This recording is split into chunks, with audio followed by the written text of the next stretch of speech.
امریکی فورسز نے بنائے ہرمز میں ایک ایرانی تجارتی بحری جہاز پر چڑھ کر قبضہ کر لیا۔ ایرانی فوج نے اسے بحری قزاقی قرار دیتے ہوئے جواب دینے کا اعلان کیا ہے۔ یہ حملہ امریکی صدر ڈونلڈ ٹرمپ کے اعلان کے چند گھنٹے بعد ہوا جب انہوں نے کہا کہ وہ ایران کے ساتھ ممکنہ بات چیت کے لیے اپنی ٹیم پاکستان کے دارالحکومت اسلام آباد بھیج رہے ہیں۔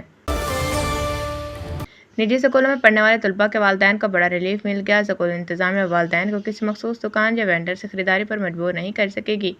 تفصیلات کے مطابق محکمہ تعلیم اور خواندگی سندھ نے صوبے بھر کے نجی اسکولوں کے خلاف بڑا ایکشن لیتے ہوئے اسکول کی حدود میں درسی کتب، یونیفارم اور اسٹیشنری کی فروخت پر مکمل پابندی عائد کر دی ہے۔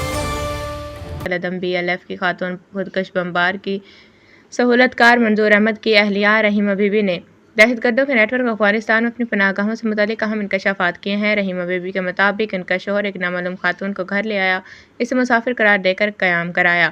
منظور احمد اس دوران اپنی اہلیہ کا موبائل فون استعمال کرکے مذکورہ خودکش بمبار خاتون سے رابطے کرتا رہا۔ ایران نے امریکہ کے ساتھ مذاکرات کے لیے اپنا وفد پاکستان کے دارالحکومت اسلام آباد بھیجنے پر انکار کرتے ہوئے بڑی شرط رکھ دی۔ ایرانی سرکاری نیوز ایجنسی کی رپورٹ کے مطابق ایران نے تاحال اسلام آباد میں مذاکراتی وفد بھیجنے کا کوئی فیصلہ نہیں کیا۔ اس بات پر زور دیا کہ جب تک کوئی امریکہ کی بحری ناکہ بندی برقرار رہے کوئی مذاکرات نہیں ہوں گے۔